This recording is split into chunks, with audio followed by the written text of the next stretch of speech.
Hi guys and girls, Harry McKenzie from Visordown. Hope you're all doing well. Certainly know I am. We're in the beautiful island of Sardinia and we're testing out Honda's brand new CRF1100L Africa Twin. So there are actually some considerable differences between the old model, which is the 2019 model, and this model here. It's not just a facelift.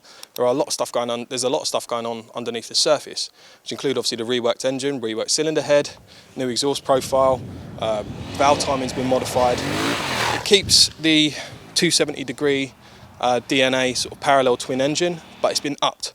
So it's got a 10% power to weight improvement on the last model, and that's something that you can definitely translate on the road, so you can feel it, and it's just got that bit more kick, bit more brutus that you want and enjoy on a bigger adventure bike. So the reality is this bike, to an extent, got outgunned by the competition, and Honda have retaliated with this model here.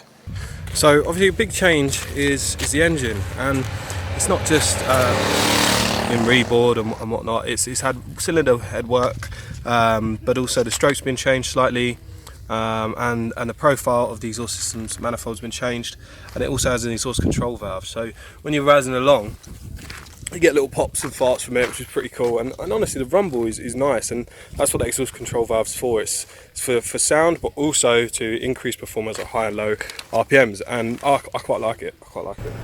In terms of the actual capacity of the engine then, so it says 1100, but it's actually, what's the magic number? 1084cc, so 1084 cc's. And yeah, the sort of characteristics of it, obviously it's a 270-degree parallel twin engine, so it's going to be smooth as silk, and it is smooth as silk. I've had it off-road, on-road, and it's just a delight to ride. You can keep it in, literally keep it in second or third gear at normal speeds, and it's silky smooth. Nice pick up at the bottom end from 2k onwards, and you just get this really nice reassuring sort of kick up the butt at 4k, which I really enjoy. Other than that, you can wring the nuts off it, and it still pulls nice and hard right up to the sort of like 10k red line. Really impressed with the brakes. Feel good. They're the same. They're the same on this is the Adventure Sport model, but they're the same on the standard model as well. It's a 310mm dual floating wavy disc. Looks the part, feels great. It's great progression in there. It's a 2-channel ABS system. So you've got normal ABS, which helps you obviously in a straight line, and then you've also got cornering ABS, because this bike has a 6-axis IMU, which it's all linked to and communicates through. No complaints about the brakes. Moving to the rear, again, got a nice wavy disc on there. That's a 256mm wavy disc. And just a standard Nissan caliper on the slider. No complaints either. ABS as well, 2-channel, and in off-road mode you can actually switch off the ABS to get the rear slide in. We all love slides. So back to the Adventure Sport model then. So this is considering more than the standard model. Standard model's coming in at just over 13 grand. I think it's 13,049 quid. And this model you see before you is coming in at 17,349. What do you get for that money? Well, you're getting new thicker handguards. You're getting the, I believe you're getting the corner tracking lights as well. Obviously HRC colour paint scheme, which looks absolutely gorgeous. Kind of scared to drop it because it looks that nice. Bigger 25-litre tank. And yeah, the list goes on. Alright, now moving on to that fancy schmancy Showa EERA suspension. Now, I'll chuck up a few pictures if I can, just showing you the internals of these forks, because these are swanky. That's my nice new showy lid. These are electronic, so EERA. I'm just going to go show electronic forks. And again, on the rear, you got 220mm worth of travel, I believe, on the rear shock, and again, that is a Showa electronic system. So it's quite, I've picked up the actual sort of motor and the actual unit itself, and it is heavier than conventional suspension, but the good thing with this is it adapts depending on what rider mode you're in on the bike. So if you're in off-road mode, for example, everything will soften up, it'll become a little bit plusher, and vice versa. If you go into touring mode, then it'll become firmer and a bit more, suited for the road. And it's making a gazillion calculations every second to make sure that the bike is sort of as balanced as can be. And also you've got I suppose it's got 4 actual settings, so hard. Let me go through these. So soft, mid, hard, and off-road. And then above that you've got user modes as well, so if you're not really feeling those settings, you can basically go into the internal comp and fiddle about the user mode. So you've got a sort of unlimited level of adjustment, and to be honest, I've just let it do its thing. It's unbelievable how planted this bike feels, not only on the road but also off-road, and it is definitely down to this electronic system. It just, I was a bit concerned that at first it would reduce feeling, but in actuality it's just increased it, and you can take the absolute piss going into corners, trail braking, and obviously you're relying on the, you know, the corner and ABS, so you're not really going to stack it or do anything stupid, because obviously that colour scheme looks gorgeous, so I wouldn't want to drop it. But you can feel the suspension doing its thing, and it's not sort of distracting from the ride, it's not taking away from the experience. Okay, so let's split this into two sections, because as you can see this bike's dusty as anything, and we have been on and off road today.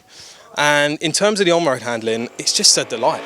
You know, don't want to use that classic weight disappears, but it doesn't disappear. You can feel it's, you know, 220 plus kilogram bike, but it's just so well behaved, and it's not boring. You know, a lot of people say, oh, Hondas are boring, but I think what they are is just very composed. They're very composed motorcycles. This is no different.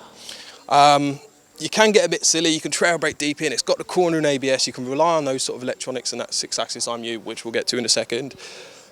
It's just a delight to ride, and you know, even its smaller little brother, the CB500X, which I was on the launch not too long ago, that just behaves so well, and this again just follows suit, completely manageable, and yeah, the weight doesn't disappear, you're aware of it. And that's the on-road sort of characteristics of the bike. Now, off-road, I am by no stretch of imagination an expert. I'm not a noob, well, I'm not an expert, so I was a little bit tentative about going off-road on this bike because of that bigger fuel tank. I sort of think, is the front going to wash out, and so on and so forth. But these Bridgestones, what are they? Battle Axe AX41Ts. Very impressed. On-road characteristics, good tyres. Didn't have any sketchy moments, maybe, you know, hit a little bit of gravel, get the front a little bit loose, but off-road, I'm still pretty impressed with him. You know, if you obviously hammer it on the throttle, of course the rear's going to step out, but the front wasn't washing out nearly as much as I was expecting. And again, it's just very composed off-road. Really, it's the rider that limits how this bike behaves off-road. And you know, when you see some of the clips off-road being edited in, when you sort of see, you know, the mounted drop underneath you, you start to tighten up a little bit, and the reality is on this you just need to be all loosey-goosey, look where you want to go, look as far forward as you can, and yeah, job's a good one. We've done 270 kilometres today, a little bit more on off-road, and you know what, the only thing is really the fatigue is just mental. You know, in terms of how the bike feels, and you know, the seat, it's firm but not too firm. And you know, you don't want it too soft, because you need to have sort of a connection. If you are sitting down, you're going around a corner with your leg out, you need a bit of connection to the bike. So the seat is actually quite nice. In terms of the handlebars, maybe for taller riders, could do with being a little bit taller, maybe a little bit tilted forward. But you know, if you're anything under 6 foot, you'll be all right. So ergonomics very impressive. I don't really feel fatigue at all, and for a 6'4" guy, that's pretty good going. The benefit of this seat, actually, talking about the seat, is the fact that you can higher it and lower it by about 20 mil. And then you can get a lower seat version and a higher seat version if you so wish. Something definitely which the old bike lacked was electronics. And that's probably another way out. I got a bit outgunned by its competition. This is the first TFT, touch TFT dash on an adventure bike. Works a treat. It's a little bit slow to load maybe, but you know, we're all so spoilt nowadays, everything loads instantaneously. Believe you me, this is worth the wait.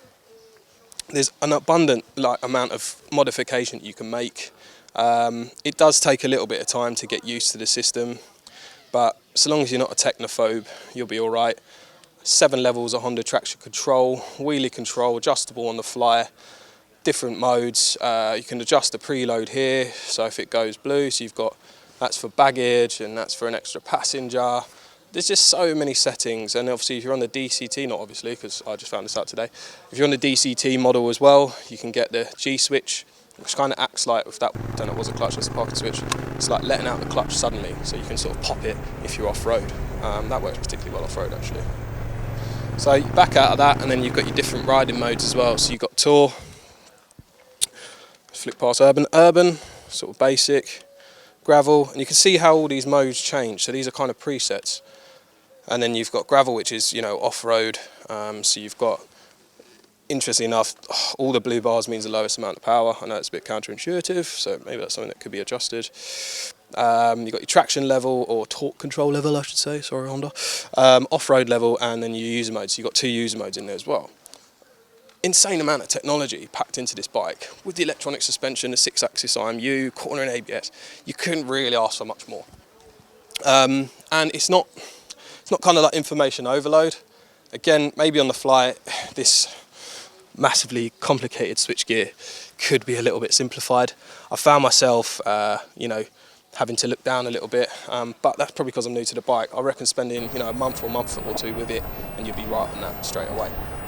All that equipment, all that good stuff, it's going to come in at around about 17,349 quid. So not the cheapest in the world, but still cheaper than a BMW GS of that sort of similar spec. Different animal entirely, I think, to the GS. Even the KTM Super Adventure as well.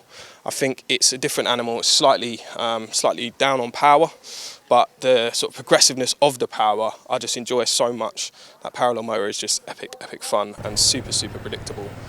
So yeah, very impressed. Probably what I like most about this is just how easy it is to operate. Even for someone who's not particularly adverse with adventure bikes, it's just really polite. It's got plenty of grunt, especially at sort of between 4 and 6 grand. The engine is just so predictable, so smooth. It's not trying to fight you in any sense of the, you know, it's not trying to fight you, sorry. It just works with you, and I've really enjoyed that. It works both on and off road, and this is the weirdest thing. There's no sort of like going down and adjusting the tyre pressures and all this stuff. You just literally transfer instantaneously, and it's just, for a bike to do that and to behave well in both situations and literally just change your riding mode, it completely changes the feel of the bike. It is really cool. Probably, and again, just what I like most as well is just how well put together it is. You know, you get on it and straight away you feel quality. I mean, even the switch gears and stuff like this, they're all just very satisfying. They've got very satisfying clicks. Everything just feels well put together. And for people that are into that sort of thing, you'll love the feel of this bike in your hands. It really does feel like a proper piece of equipment, as it should for 17+ grand. These 2 switches here, this is somewhat unique to the DCT. This is obviously how you change down again, this is how you change up. They're a bit close to the indicator stalk, so sometimes it's a bit confusing when you don't have much time with a bike to kind of navigate which one's which, and sometimes I find myself getting a little bit confused. Maybe I'm an idiot, most probably, but I think that it could slightly be redesigned, and maybe that stalk could move a little bit more, because I was just struggling to feel for it, especially on the more sort of like twisty, curvy roads and stuff like that. I was just struggling to feel it through my gloves.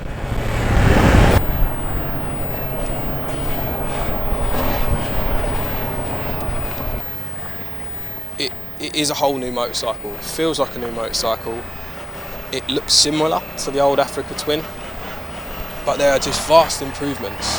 And some small, some big, but there's just vast improvement on the old model. So I'm just very impressed with it. And you know, it's hard to do these pieces of cameras just after you finish riding, but there is just not much not to like about this bike.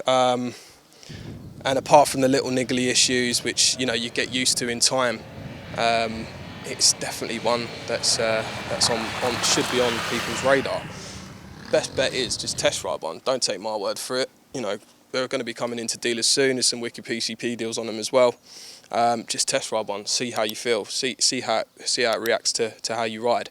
But yeah, that's pretty much all I've got to say. Appreciate your time, and I'm McKenzie from Visordown.